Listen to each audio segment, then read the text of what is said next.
بسم اللہ الرحمن الرحیم۔ میں اس شخص حضرت علی رضی اللہ تعالی عنہ کی مدد کرنے کو چلا۔ راستے میں مجھ کو ابو بکر ملے۔ پوچھا کہاں جاتے ہو؟ میں نے کہا اس شخص حضرت علی رضی اللہ تعالی عنہ کی مدد کرنے کو جاتا ہوں۔ ابو بکر نے کہا اپنے گھر کو لوٹ جاؤ۔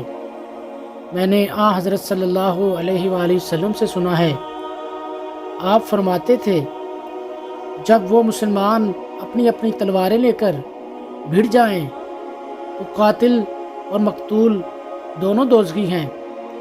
میں نے عرض کیا یا رسول اللہ، قاتل تو خیر ضرور دوزخی ہونا چاہیے، مقتول کیوں؟ فرمایا وہ بھی اپنے ساتھی کو مار ڈالنے کی حرص رکھتا تھا، موقع پاتا تو وہ اسے ضرور قتل کر دیتا۔ دل کے عزم صمیم پر وہ دوزخی ہوا۔ وما علینا الا البلاغ المبین۔